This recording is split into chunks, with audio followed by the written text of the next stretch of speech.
I already know what the fuck it is. Now let's go to my show, the Alyork Sports Show, baby. Woo! Had to tell you that little story real fast. Let's jump right into the NBA, man. James Harden. Yesterday, he had a chance to make it 33 straight games with 30-plus points. Shot horribly. I don't got the statistics next to me, but I think he went 0 for 10 for the three-pointers. And, he scored 28 points. He could have pushed it. He had the ball with like 9 seconds. But I find it ironic how the Atlanta Hawks, when he got the ball with like 9, 10 seconds and he was dribbling, it looked like he was just going to really continue the record, which I'm glad he didn't because, me and my boy Noah spoke about that. When you break something or you're doing a record, do it correctly within the game. Don't do no greedy hog shit like force a rebound or get an assist so that you can get it. So he acted like he was going to go. Then he stopped, and 4 Atlanta Hawks ran up on him like they wasn't having it, like you ain't going to continue this streak. And I just kind of find that ironic, you know what I'm saying? But, Wilt Chamberlain is the leader at 65 with the, 30-plus points, and he was actually number 2 at 31, but Harden broke the second seed because Harden had 32 to his 31, but we knew Harden wasn't going to get to 65. And like I said, I'm glad it didn't happen that way. Salute to James Harden. You know what I mean? The thing is that they winning as he's doing it. That's what I liked about the streak. It's because they're winning. They're winning like 75% of the game during that streak. And I knew it was going to come to an end, especially when you got Paul, Kenneth Faried starting to shoot a little more. Capella's in there. So there's no way with all these scorers he would continue that 30-plus. But salute to James Harden. And he might be the MVP once again. James Harden. Now we go on to the main topic of the day. Is why I got the jersey in back of me. The Los Angeles Lakers. Are the Fakers going to make the playoffs? I got a lunch bet with my boy Noah Parker. And I might lose because what I seen yesterday, I took that the Lakers would make the playoffs. Right now, they're 29-31, 4th place in the Pacific. And they 14 games back of the Warriors. And they 11th ranked in the conference, which the top 8 make the playoffs. But they only 3 games behind the Clippers for the last spot, which the Clippers are stupid if they make the playoffs. Because if they make the playoffs, they lose a draft pick. And they're not going nowhere. So if I'm Doc Rivers in them, you better start tanking it because you need that draft, that number 1 draft pick. You make the playoffs and you get bumped like in 4 or 5 games, that's a waste of time. That's really a waste of time. But the Lakers want to, make the playoffs because it's great for the city. LeBron wants to continue that streak, etc. But this is the problem. And by the way, they're 4 games back of the Sacramento Kings for the 7th spot. So this is the problem, though. The Lakers right now are not playing with their heads on. Everybody has an attitude because of that Anthony Davis situation. LeBron threw a lot of them young cats under the bus by saying he would love to have Anthony Davis. And it's hard to get dudes to play for you when they know you was campaigning for Anthony Davis. And these young guys ain't stupid. Kuzma, Ingram, you know what I'm saying? They're not stupid. Hart. You know what I mean? Balls haven't been in the lineup like that. And, I don't know what Walton's doing. Walton ain't getting no burn. Like, Caldwell Pope ain't really getting no burn. Lance Stevenson ain't really getting no burn. And I don't know what he's doing. These are guys that, that play hard and might be a little better than the young guys. You know what I'm saying? But I just know they in disarray. I still got them to make the playoff. But this is the only problem. And I'm going to break this down for y'all. Let's say there's 10 games left, and there's no way they can get the 7th seed. Then I know for sure LeBron's going to tank. He does not want to make it and play Dub Nation and get embarrassed. That I know for sure. This is why I'm hoping, even though it's just a lunch bet I got with my man, but I like to win. Whether it's a lunch bet, whether I play my son in a one-on-one, I always want to win. They got to have a chance to take that 7th seed. There's 22 games left. Noah Parker made a great point. He said they got a tough schedule. The schedule's 14-8, meaning like there's 14 teams that have to play with winning records and there's 18 with losing records. But what Noah forgot to mention, there's like 3 or 4 teams that are at 500, which the Lakers are basically at 500. They're 2 games under. So those are winnable games. So when you look at it from that perspective, it's basically like, you know, a 500 schedule they have to go through. You know, with the 14, and you bring that down to 11, 11, 11. So it's very reachable. The thing is, do they want to make the last spot? 2 things got to happen.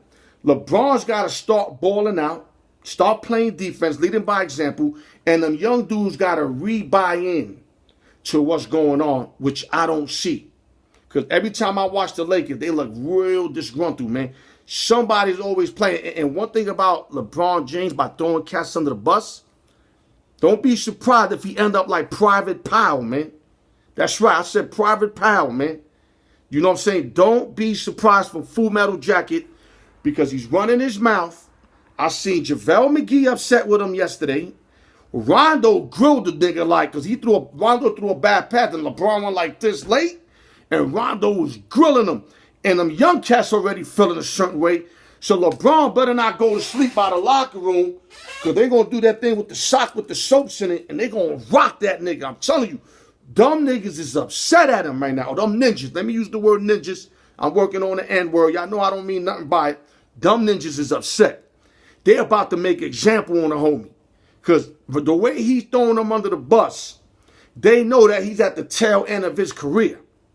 And a lot of dudes ain't feeling him. I mean, when I see McGee argue with him yesterday, and Rondo looked at him, and Ingram ain't feeling him. Ingram don't even look in his eyes no more when he talks to him. It's a lot of shit going on. This is why the playoff bet might not work for me, because it's just too much within the organization. But if somehow, some way, LeBron can get these guys going the last 20 games, ain't no reason why they can't get that 8th spot. Only 3 games out with 22 games left. No reason. But if they don't climb that mountain, meaning like if they don't get over the fact that their names are mentioned in a trade and they know that LeBron basically threw them under the bus, then nothing's going to happen. They're going to tank. They're not going to make the playoffs. Bill Walton's definitely out of there. I think he's out of there regardless. And Magic's going to be in a situation where he has to get a star player over there. Either that or get a couple more pieces. But I think right now you got to get them young guys out. The fact that they already know that their names were mentioned, you kind of get them out now. You got to get them out. I don't think it's going to work unless somehow, somewhere, like I said, they make a playoff run and they kind of throw that, you know, that concept away that they were thrown under the bus, and then maybe they could carry that momentum into next year. But I don't see it. I've still got high hopes that they will make the playoffs. I'm hoping they get on a run and they make the playoffs. And LA Lakers are in disarray, y'all. I hate to say it, but they are, man. That LeBron shit, that shit ain't working right now. And it's quick. It's not even a full 1 season. He's got 4 seasons, and it's already in disarray. Now let's go to Bryce Harper, MLB.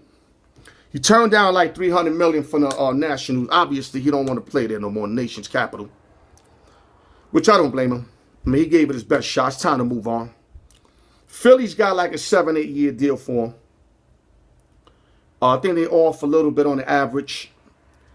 To me, the Dodgers were supposed to be the team to get him, because they shifted off Yasiel Puig, and Matt Kemp with Alex Wood to generate more available money. And not to mention, they didn't re-sign Machado. So you lose 3 good bats right there. You almost have to get Bryce Harper if you're the Dodgers. My man this Sunday was like, they don't really need him. Well, the money line guy. Well, they do need him. You lost 3 good bats. You made 2 World Series in a row and lost both of them. 3 good bats. You got to at least replace it with Bryce Harper, and then maybe pick up, you know, some mediocre cats, or hope some people from the farm system come up. Because 3 good bats is hard to replace. You know, the Giants and the Phillies really need them the most. But the Dodgers made those moves so that they can open up money to get them. But the Giants are really in bad position. Like, they need a star player. Buster Posey, I don't think he can hold it down no more, man. I love Buster. You know, Longoria hopefully will have a good year. Crawford will step it up. Joe Panic, etc. Giants need to make a buzz. They need a brand. Phillies are basically a Bryce Harper away from getting there. because they made some nice acquisitions. I know they picked up Robertson, and they picked up a few other cats. I can't remember off the head, but I know they picked up Robertson from the Yankees and a few other cats. Damn, I lost my mind. But if they get Harper in there, they're going to be good. Because now you add Harper into that young, hungry team that the last couple of years, you know, bad starts, then they come on strong, or vice versa. You get Bryce Harper in there, but this is the problem, though. By him taking so long to sign, them Philly fans are like New York fans. He don't produce early, and he's asking for more money. They're going to let him know about himself. And I don't think Bryce Harper is built for an East Coast team, especially Phillies or the Yankees, because they're going to be cursing him out. I mean, if you remember last year, John Carlos, they were like, boo, like after like 1 week, because he was striking out so much. I don't think Harper can handle that. That's why I think he's going to wind up with the Giants or with the Dodgers. I think Dodgers, but I know I've been saying the Giants after the Dodgers without the chase, but now the Dodgers are back in it. So I think he's going to go with the Dodgers. Only thing with the Dodgers, they paying him for less years. Like if he can get 7, 8, he'll go with the Dodgers. But I think they're offering him 5.